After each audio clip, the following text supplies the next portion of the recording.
Students, we will discuss about the important news.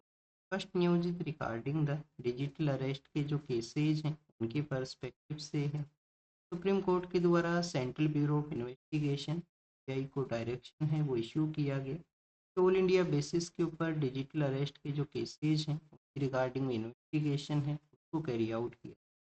तो students, first question यहाँ पे raise होता है, सुप्रीम कोर्ट के द्वारा ये जो डायरेक्शन है उसको क्यों इशू किया, क्यों सीबीआई को फ्री हैंड है वो दिया गया है इन स्कैम केसेस के रिगार्डिंग। नवंबर के समय में सुप्रीम कोर्ट के वहाँ पे पेटिशन है वो फाइल हुए थे स्कैम्स के पर्सपेक्टिव से। सेंट्रल गवर्नमेंट के द्वारा भी अपने नोट के अंदर में जो नंबर्स हैं उनको बताया गया कि अभी तक 3000 करोड़ के स्कैम्स के थ्रू जो मनी है उसका फ्रॉड हो चुका है। तो आप देखिए कि जो नंबर है वो काफ़ी कम नहीं है, फाइनेंशियली जो नंबर है वो काफ़ी हायर अमाउंट के अंदर है। तो समय के साथ में एक ज़रूरत है कि कम्प्रीहेंसिव अप्रोच को कैरी आउट किया जाए इन अरेस्ट के रिगार्डिंग में या स्कैम के रिगार्डिंग में जो इन्फॉर्मेशन है यहाँ पे रिवील हो। तो सुप्रीम कोर्ट ने अपनी प्रोसीडिंग के अंदर ऑब्जर्व किया कि एनफ वाज एनफ, कि अब सिचुएशन है वो आउट ऑफ कंट्रोल है, इसको इन्वेस्टिगेट करने का ज़रूरत है, कम्प्रीहेंसिव अप्रोच का यहाँ पे ज़रूरत है। स्टूडेंट्स, क्यों यहाँ पे जो नंबर ऑफ स्कैम्स हैं वो इंक्रीज हुई हैं, क्या ऐसे रीजन्स हैं जो यहाँ पे रोल हैं वो प्ले किया। तो फर्स्ट आप देखिए कि जो एल्डर पर्सन्स हैं उनको टारगेट किया जाता है स्कैमर्स के द्वारा डिजिटल अरेस्ट के थ्रू। तो फर्स्ट आप देखिए कि अगर रीजन हम देखें तो अवेयरनेस का ना होना, अवेयरनेस का कमी होना एक बेसिक रीजन हुआ करता है। अननोन कॉल्स हैं उनको रिसीव करना, अननोन जो लिंक है उसके ऊपर में क्लिक करना। और आप देखिए कि यहाँ पे लोगों को जो न्यू काइंड ऑफ थ्रेट्स हैं उनके बारे में भी जानकारी है वो नहीं हुआ। जैसे कि हम स्कैम्स के बारे में ही देखें तो काफ़ी बार आपको देखने के लिए मिलेगा पीडीएफ फाइल है वो आपको सेंड की जाती है। बेसिकली वो अपीयरिंग हुआ करती है, वो पीडीएफ की तरह वो फाइल है उसका अपीयरिंग सिचुएशन हुआ करता है, बट वो बेसिकली एक एपी के फाइल हुआ करती है। और एपी के फाइल होने की वजह से वो कम्प्लीटली जो मोबाइल है उसको हैक करेगा। वहाँ पे डिजिटल पेमेंट के जो प्लेटफॉर्म्स हैं मैक्सिमम मोबाइल्स के अंदर में प्रेजेंस होने की वजह से इस तरीके से भी एक फ्रॉड है वो किया जाता है। तो students, new kind of threat के बारे में जानकारी ना होना, अननोन जो जो लिंक्स हैं उनके ऊपर में क्लिक करना, ये अवेयरनेस डोमेन के अंदर में आप इंक्लूड हैं वो कर सकते। लेकिन आप देखिए कि डिवाइस का भी यहाँ पे रोल है, इस सब स्टैंडर्ड डिवाइस हैं उनको यूज किया जाना। आप आपको जो सेकंड हैंड मोबाइल हैं, मोबाइल सेट्स हैं उनका यहाँ पे यूज किया जाना जो ऑलरेडी इस तरीके से कंटामिनेटेड हैं, उनके अंदर में वायरस है, इस तरीके से उनका जो लिंक्स हैं उनका प्रेजेंस। थर्ड आप देखिए कि यहाँ पे आप सिस्टमेटिक फियर है उसको भी इंक्लूड कर सकते हो कि जो एल्डर पर्सन हैं उनको इस तरीके से फियर हुआ करता है, कैसे जो अथॉरिटीज़ हैं उनके द्वारा पैसे हैं वो मांगे जा सकते हैं, किसी तरीके से जो केस हुआ है उनसे पैसे हैं वो मांगे गए हैं। तो सिस्टमेटिक फियर का भी यहाँ पे एक रीजन है जिसकी वजह से भी लोग इन स्कैम्स के अंदर में उनके साथ में फ्रॉड है वो हुआ करता है। अब यहाँ पे जो सीबीआई है उसको डायरेक्शन को तो इशू किया गया, बट आप देखिए कि डायरेक्शन के अंदर में भी 2 पॉइंट्स हैं वो बताए गए हैं। सीबीआई के द्वारा इन्वेस्टिगेट है वो किया जाना है फ्रॉड की रिगार्डिंग में कि क्यों यहाँ पे फ्रॉड हुआ है, किन पर्सन्स के साथ में फ्रॉड हुआ, किस तरीके से जो कॉल है वो यहाँ पे रिसीव। लेकिन आप देखिए कि सीबीआई के द्वारा फ्रॉड के अलावा जो एंटी करप्शन का जो एरिया है उसको भी बेसिकली डील करना है।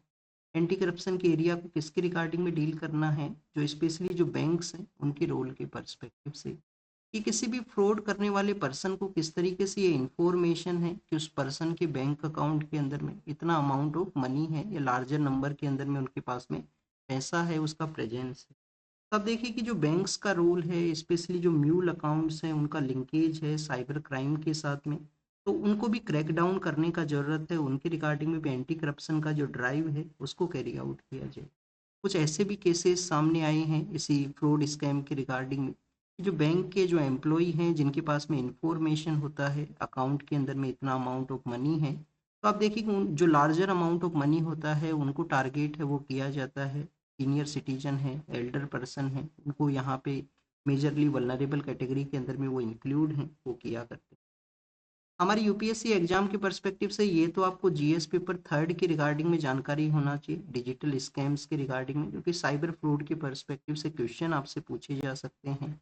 इंटरनल सिक्योरिटी के पर्सपेक्टिव से क्वेश्चन हो सकता है कि न्यू काइंड ऑफ थ्रेट जो इमर्ज हुआ उसको डील करने के रिगार्डिंग में इंडिया का क्या यहाँ पे अप्रोच है, जैसे हमने पैन इंडिया बेसिस पे ये इन्वेस्टिगेशन है उसको डायरेक्शन को अलाउ किया। सेकंड आप देखिए कि अब आपको यहाँ पे जीएस पेपर सेकंड या पॉलिटी के पर्सपेक्टिव से एक इंस्टीट्यूशन के बारे में भी जानकारी होना चाहिए, वो है सेंट्रल ब्यूरो ऑफ इन्वेस्टिगेशन। तो स्टूडेंट्स एक क्वेश्चन है उसको हम यहाँ पे प्रैक्टिस करेंगे कि central bureau of investigation came into the existence on the recommendation of which committee, कौन सा कमेटी है। ऑप्शन ए के अंदर में आपको नेम है वो दिया गया है सरकारिया कमीशन।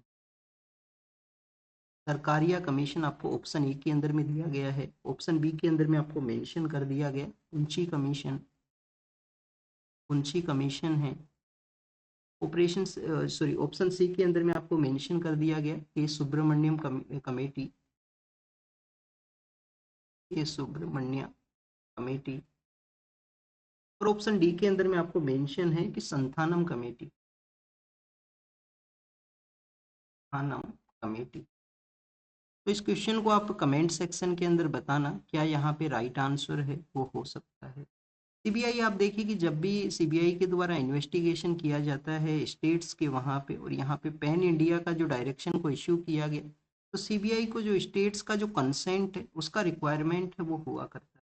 अभी स्टेट का जो कंसेंट है वो क्या हुआ करता है, Delhi special police establishment act, जिसके थ्रू सीबीआई का एस्टेब्लिशमेंट हुआ था वर्ल्ड वॉर सेकेंड के समय में। उस समय करप्शन के कुछ चार्जेस थे तो उनको इन्वेस्टिगेट करने के रिगार्डिंग में Delhi special police establishment act को लाया गया था। और उसके थ्रू आप देखिए कि वहाँ पे इन्वेस्टिगेशन है वो होता है, तो उस तरीके से इंस्टीट्यूशन है उसी एक्ट के थ्रू जो सेटअप है वो हुआ है। तो स्टूडेंट्स स्टेट्स का जो कंसेंट का रिक्वायरमेंट हुआ करता है Delhi special police establishment act का सेक्शन 6 के थ्रू। एवरी 6 मंथ के ऊपर में स्टेट्स हैं वो कंसेंट को ग्रांट करते हैं कि सीबीआई इन्वेस्टिगेट है वो कर सकता है। काफ़ी सारे स्टेट्स हैं जो विड्रॉल भी कर लिया करते हैं कंसेंट। बट अगर सुप्रीम कोर्ट डायरेक्शन इशू करे तो यहाँ पे एक सुप्रीम कोर्ट ओवरराइडिंग पावर को ग्रांट करता है इस इंस्टीट्यूशन को कि जो स्टेट्स का डोमेन है विदाउट कंसेंट के बेसिस के ऊपर भी उनके डोमेन के अंदर इन्वेस्टिगेशन है उसको कैरी आउट किया जाए। तो एक ओवरराइडिंग जो पावर है, ओवरराइडिंग जो पावर है उसको ये ग्रांट कर। सेकंड अगर हम बात करें इस्टेब्लिशमेंट के बारे में, हमने यहाँ पे देखा सुप्रीम कोर्ट के द्वारा किस एक्ट को या किस यहाँ पे जो कोड है उसको इन्वोक किया गया है इस डायरेक्शन के अंदर में। तो हमारा जो यहाँ पे information technology intermediary guideline and digital media ethics code है 2021 का, उसको यहाँ पे इन्वोक करते हुए ये डायरेक्शंस को इश्यू है वो किया है सुप्रीम कोर्ट के द्वारा। अब इस क्वेश्चन को एक बार हम डिस्कस कर लेते हैं। आप देखिए कि जो सरकारिया कमीशन है वो सेंटर स्टेट के कोऑपरेशन के बारे में है, सेंटर स्टेट कोऑपरेशन के बारे में है। इंटर स्टेट काउंसिल को जो सेटअप किया गया था जिससे कि सेंटर और स्टेट एक दूसरे के साथ में कोऑपरेट कर सके, उसकी रिगार्डिंग में ये कमीशन है जो कि 1990 से जस्ट पहले 89 या 87 के समय एग्जिस्टेंस में आता है। पुंछी कमीशन भी सेंटर स्टेट रिलेशन के ही बारे में है जो 2007 के समय एग्जिस्टेंस में आया था। के सुब्रमण्यम कमेटी है जो हमारे यहाँ पे कारगिल वॉर का सिचुएशन हुआ था, तो आप देखिए कि कारगिल वॉर के बाद में कारगिल रिव्यू कमेटी है, ये कारगिल रिव्यू कमेटी के द्वारा एग्जामिन किया गया क्यों हमारे यहाँ पे जो सीडीएस हैं चीफ ऑफ डिफेंस स्टाफ उसका ज़रूरत है, क्योंकि सभी फोर्सेज के रिगार्डिंग में एक सिंगल पॉइंट एडवाइजर के रूप से वो रहें। कैसे हमारी फोर्सेज को अपग्रेड करने का ज़रूरत है, न्यू काइंड ऑफ टेररिस्ट का जो थ्रेट है, न्यू हमारे जो नाइबर कंट्री से जो अटैक किए जाते हैं हमारे अगेंस्ट। तो के सुब्रमण्यम कमेटी के द्वारा काफ़ी कुछ रिकमेंड किया गया था डिफेंस फोर्सेज के रिफॉर्म के रिगार्डिंग में, उनमें चेंजेस के रिगार्डिंग। फिर आप देखिए कि ये संथानम कमेटी है जिसके थ्रू सीबीआई है वो इस्टेब्लिशमेंट में आया था, तो ऑप्शन जो डी है वो यहाँ पे राइट आंसर है रहेगा। नेक्स्ट अगर हम बात करें स्टूडेंट्स, जो मोबाइल फ़ोन के जो मैन्युफैक्चरर्स हैं उनको डायरेक्शन को इशू किया गया है सेंट्रल गवर्नमेंट के द्वारा। डायरेक्शन के अंदर में बताया गया बेसिकली सेंट्रल गवर्नमेंट में कौन सा डिपार्टमेंट है जो यहाँ पे डायरेक्शन को इशू करेगा, department of telecommunication. Department of telecommunication ने स्मार्टफोन मैन्युफैक्चरर्स को कहा है कि जो संचार साथी ऐप है, जो संचार साथी ऐप है उसको यहाँ पे आपको प्री इंस्टॉल वे के अंदर में मोबाइल फ़ोन्स के अंदर में रखना है। मार्च 2026 के बाद में जो मोबाइल फ़ोन्स आएंगे उनके अंदर ये ऐप है वो होना चाहिए। तो कोई भी पर्सन जो इस फ़ोन को यूज करता है वो उस ऐप को यहाँ पे डिसेबल ना कर सके, उसको रेस्ट्रिक्ट है वो ना कर सके। अब बेसिकली इसका इंक्लूड करने के बिहाइंड में रीजन क्या है, आप देखिए कि जब संचार साथी ऐप जो प्लेटफॉर्म है उसको लॉन्च किया गया था गवर्नमेंट के द्वारा, तो 2023 के समय इसको फर्स्ट टाइम इंट्रोड्यूस वो किया जाता है संचार साथी को। इसका बेसिक जो टारगेट है वो ये था कि कोई भी फ़ोन है जो यहाँ पे स्टोलन कैटेगरी के अंदर में है, या इंटरनेशनल जो मोबाइल इक्विपमेंट आइडेंटिटी हुआ करता है, इंटरनेशनल मोबाइल इक्विपमेंट जो आइडेंटिटी है, IMEI जो नंबर्स हुआ करते हैं, उसके थ्रू यहाँ पे आइडेंटिफाई किया जा सके जो स्टोलन फ़ोन है उसको कहीं यहाँ पे मिसयूज करते हुए मार्केट के अंदर सेल तो नहीं कर लिया गया है, जो नंबर्स हैं उसके थ्रू ये आइडेंटिफाई है वो हो सकता है। तो उसके रिगार्डिंग में इसको बेसिकली एग्जिस्टेंस में लाया गया था और उसी के परस्पेक्टिव से ये जो स्टेप है वो लिया गया है। अब आपको जानकारी होना चाहिए कि जो मैसेजिंग प्लेटफॉर्म्स हैं उनके रिगार्डिंग में भी डायरेक्शन इशू हुआ है कि जो मोबाइल फ़ोन नंबर्स हैं उनके साथ में मैसेजिंग प्लेटफॉर्म्स का लिंकेज होना जरूरी है। विदाउट नंबर के बेसिस पे जो प्लेटफॉर्म्स हैं वो नहीं रन करेंगे इंडिया के अंदर में, जिस तरीके से अभी रिसेंटली जो दिल्ली ब्लास्ट का जो केस सामने आया था कि उनके द्वारा एक ऐसे मैसेजिंग प्लेटफॉर्म को यूज किया गया था जो इंडिया के अंदर में बैन था। VPN जो नेटवर्क है, वर्चुअल प्राइवेट नेटवर्क, उसको यूज किया गया उनके द्वारा। VPN आप देखिए कि अब जम्मू एंड कश्मीर के बारे में हमने न्यूज रीड किया था, VPN प्लेटफॉर्म्स को वहाँ पे बैन किया गया है कुछ मंथ के थ्रू, तरीके की जो थ्रेट है उसको देखते हुए। और स्टूडेंट्स एक और उनके द्वारा जो दिल्ली ब्लास्ट के अंदर में एक और प्रोसेस देखने के लिए मिला था कि ड्राफ्ट जो मेल्स हुआ करते हैं उनको वो यूज करते हैं पर्सन, एक पर्सन अदर पर्सन को मैसेज है उसको डिलीवर करने के रिगार्डिंग में। तो इन सभी चीज़ों को अगर टैकल करना है तो सम काइंड ऑफ हमारी फोर्सेज के पास में जो ऑप्शंस हैं वो अवेलेबल होने चाहिए। संचार साथी ऐप है वो भी यहाँ पे सपोर्ट है वो प्रोवाइड करेगा। नेक्स्ट अगर हम बात करें, क्वेश्चन आपसे यहाँ पे पूछते हैं, क्वेश्चन आपसे ये है कि इनमें से कौन कौन से ऐसे एरियाज हैं जिनको कि संचार साथी ऐप है जो डील किया करता है।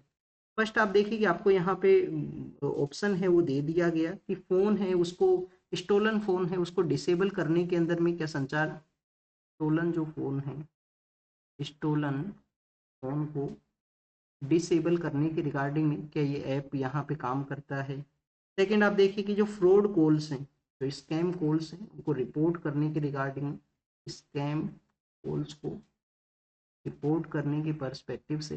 और थर्ड ऑप्शन आपको दिया गया है यहाँ पे, जो सिम कार्ड रजिस्टर्ड है किसी पर्सन के नेम के ऊपर में, सिम कार्ड जो रजिस्टर्ड है उसको आइडेंटिफाई करने के अंदर में भी क्या रोल है वो प्ले करता है।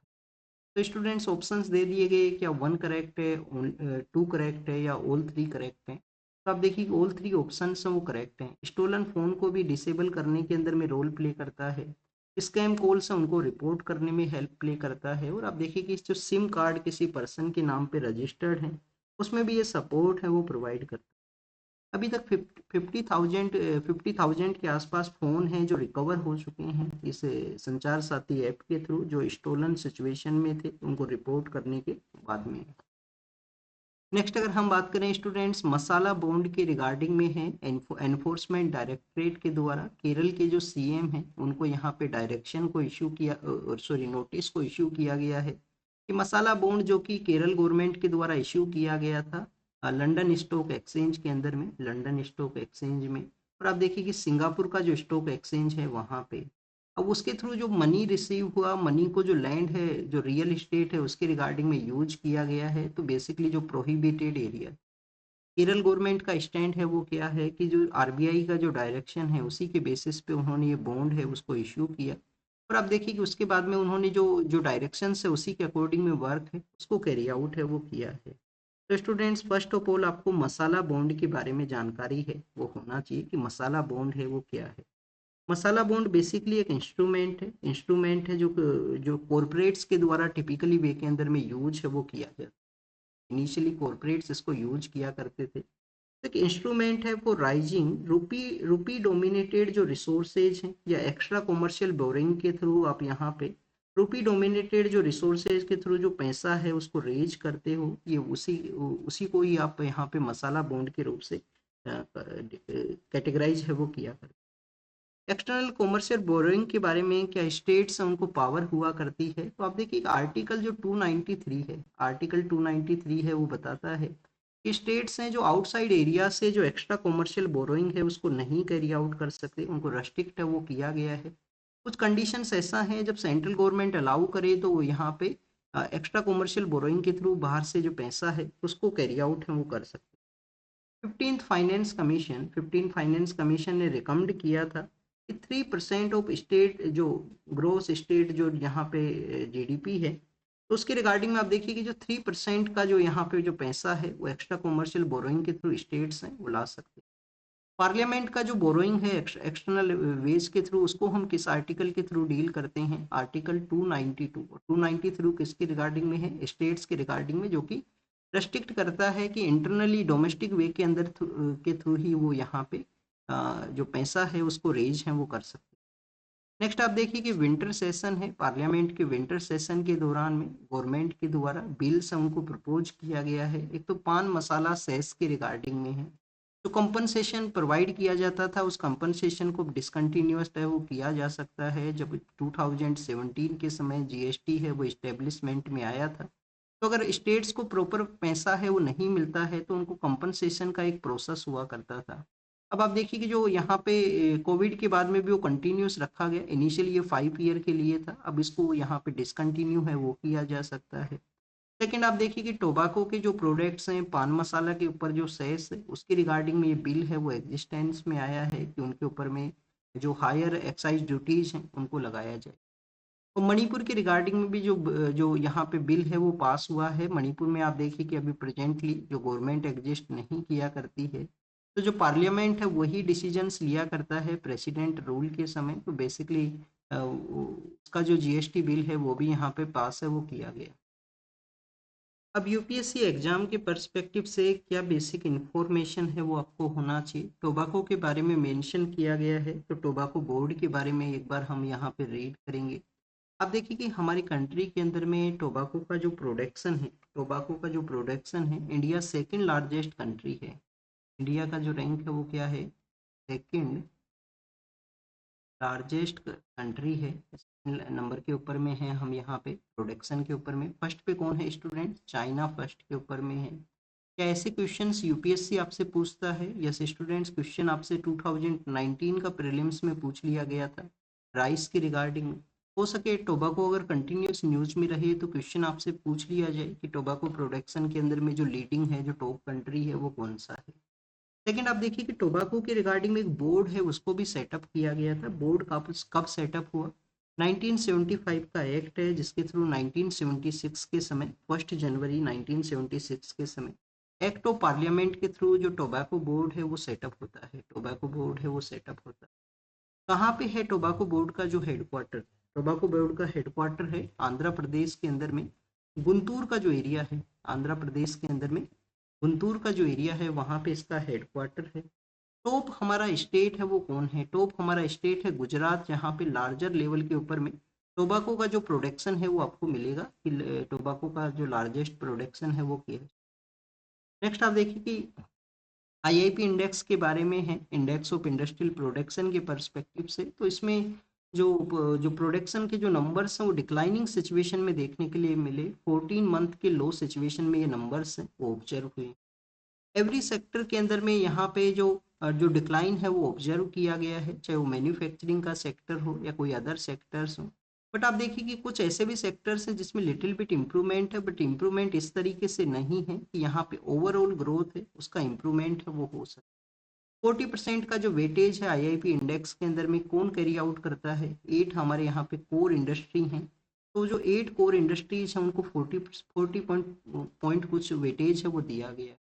आईआईपी इंडेक्स मंथली बेसिस पे रिलीज हुआ करता है जिसमें इंडस्ट्रियल जो ग्रोथ है उसको ऑब्जर्व है वो किया जाए। जीएसटी का जो कलेक्शन है वो भी डिक्लाइन हुआ है उसके बारे में भी है। तो ये इकोनॉमिक जो डाटाज हैं उसका मेंशन है जो कि मंथली बेसिस पे आपको याद है वो नहीं करने हैं, बस आपको इन्फॉर्मेशन होना चाहिए डिक्लाइन है अपग्रेड है, इस तरीके से मंथली बेसिस पे आपको नंबर्स को याद है वो नहीं कर। साइबर फ्रॉड के बारे में अभी हमने देखा कैसे यहाँ पे जो गर्ल्स हैं, जो वुमेन्स हैं, उनको इस तरीके से जो थ्रेट के रूप से देखने के लिए मिलता है। काफ़ी बार इन साइबर थ्रेट्स हैं वो देखने के लिए मिलती हैं। इंटरनेट कैसे उनके लिए एज ए नाइटमेयर के रूप से टर्न होता है, तो उसी के बारे में एक स्टोरी है उसको मेंशन किया गया। स्टूडेंट्स अभी ऐसे केसेस सामने आते हैं बट आपको देखने के लिए मिलेगा कि एनसीआरबी का जो डाटा है, नेशनल क्राइम रिकॉर्ड ब्यूरो, जो बताता है कि वुमेन के अगेंस्ट में जो साइबर क्राइम किया गया हो, उनको इस तरीके से थ्रेट है वो किया गया हो, तो आप देखिए कि वो नंबर्स हैं वो काफ़ी कम हैं। एनसीआरबी के अंदर भी नंबर्स का काफ़ी कम होने का रीज़न क्या है कि लोग यहाँ पे अप्रोच भी नहीं करते हैं, कि अगर वो अप्रोच करेंगे तो उनका जो इमेज है वो डैमेज हो सकता है, ये एक मेजर रीज़न होता है। कभी कभी अगर कोई गर्ल चाइल्ड है, गर्ल चाइल्ड का कोई फोटोज वायरल हुआ है, एआई का वहाँ पे मिसयूज करते हुए फोटोज को जनरेट कर दिया गया जो कि उनकी इमेज को डैमेज कर सकता है, तो आप देखिए कि उनके द्वारा तो कभी कभी तो ये इंफॉर्मेशन है उसको शेयर ही नहीं किया जाएगा पेरेंट्स के साथ में। सोसाइटल जो स्ट्रक्चर है जिस तरीके से काफ़ी बार जो आप देखिए कि इस तरीके से फील किया जाएगा कि उन्हीं के द्वारा कुछ यहाँ पे जो इन्वॉल्वमेंट है वो रहा होगा इस तरीके के केसेस के अंदर में। तो स्टूडेंट्स इस वजह से लेस नंबर ऑफ रिपोर्टिंग है वो आपको देखने के लिए मिलेगा कि रिपोर्टिंग है वो काफ़ी कम है। तो डाटाज है वो जो ग्राउंड लेवल का जो रियलिटी है उसको रिफ्लेक्ट नहीं किया करते।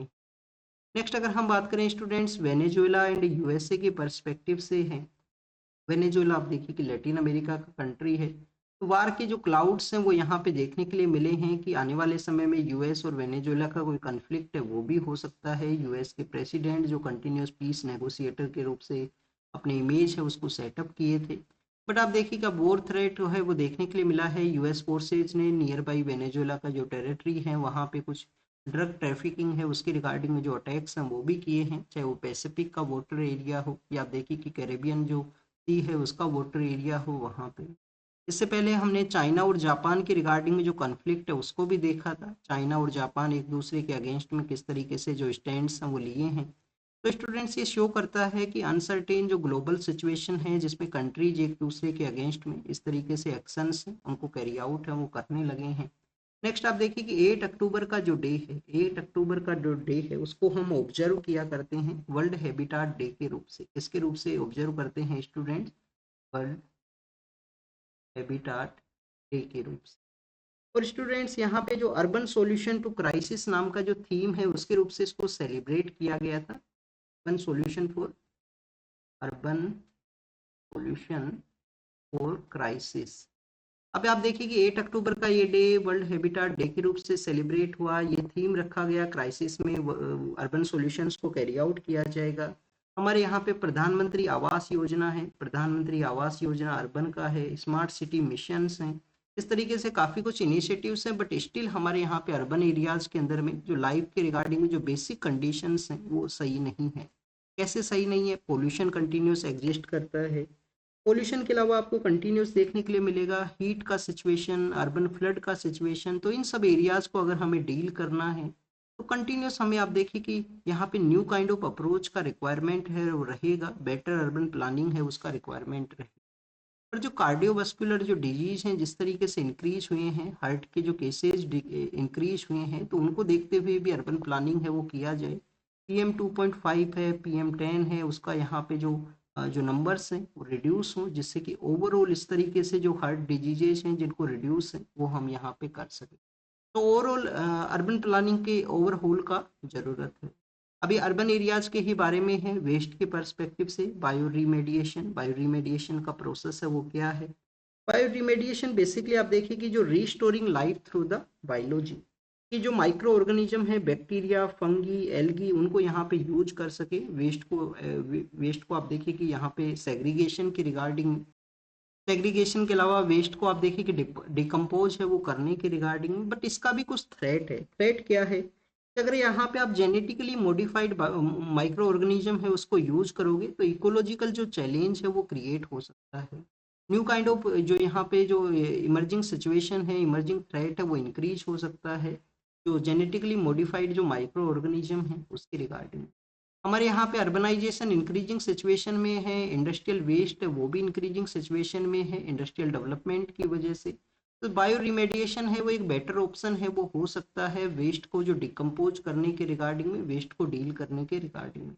रेयर अर्थ एलिमेंट 17 यहाँ पे मिनरल्स हैं जो कि एनर्जी सिक्योरिटी फ्यूचर के लिए काफ़ी ज़्यादा इम्पोर्टेंट हैं। चाइना आप देखिए कि डोमिनेटेड कंट्री है रेयर अर्थ एलिमेंट के अंदर में, काफ़ी बार वो इसका जो एक्सपोर्ट है उसको भी कंट्रोल है वो किया करता है, एक्सपोर्ट को भी कंट्रोल करता है चाइना। तो स्टूडेंट्स उसी के बारे में कहा गया है कि कैसे हमें इसका यूज करना चाहिए।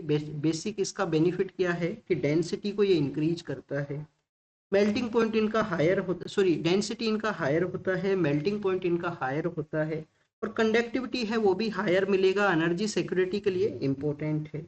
नेशनल क्रिटिकल मिनरल मिशन है जो कि हमारे यहाँ पे लॉन्च किया गया था, नेशनल क्रिटिकल मिनरल मिशन, जिसका अल्टीमेट टारगेट है वो यही था कि हम हमारा जो सेल्फ रिलायंस है उसको कैरी आउट कर सकें। मोनेजाइट जो सैंड है जो बेसिकली प्रेजेंट हुआ करती है हमारे कोस्टल एरियाज के अंदर में, उसका यूज है वो किया जाए, बट सेल्फ रिलायंस है उसको हमें प्रमोट करना है। रेयर अर्थ एलिमेंट है उनके रिगार्डिंग 50 ईयर्स कंप्लीट हुए हैं। Convention for biological diversity, convention for biological जो वेपन है उसके रिगार्डिंग में 50 ईयर्स कंप्लीट हुए हैं। तो उसी को एड्रेस करते हुए हमारे मिनिस्टर ऑफ एक्सटर्नल अफेयर के द्वारा कहा गया कि बायो टेररिज्म है वो एक थ्रेट है, नॉन स्टेट एक्टर्स हैं वो इसको यूज कर सकते हैं, जो टेररिस्ट ऑर्गेनाइजेशन है नॉन स्टेट एक्टर हैं वो इसको यूज कर सकते हैं। तो इस थ्रेट के रिगार्डिंग में कंट्रीज हैं एक दूसरे के साथ में कन्वेंशन को कैरी आउट करें।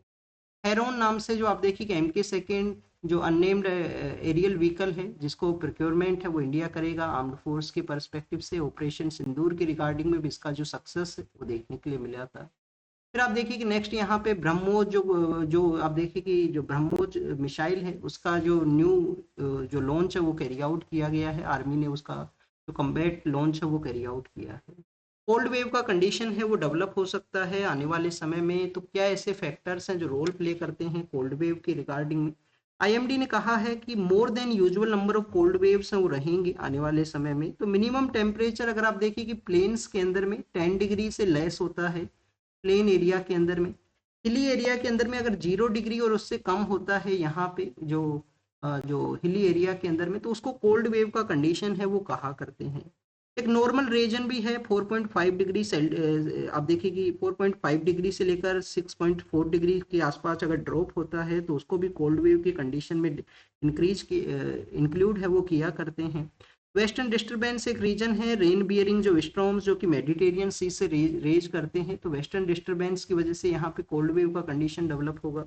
लानीना है उसको भी रीजन बताया गया है। लानीना में क्या होता है कि जो सेंट्रल पैसिफिक का एरिया है वो कूलर सिचुएशन को क्रिएट करता है।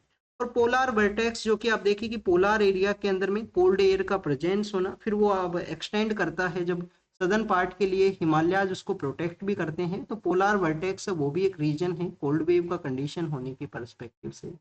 1 दिसंबर एड्स के अवेयरनेस के बारे में नंबर ऑफ केसेस बताए गए, मिजोरम में कुछ केसेज हैं वो इंक्रीज हुए हैं।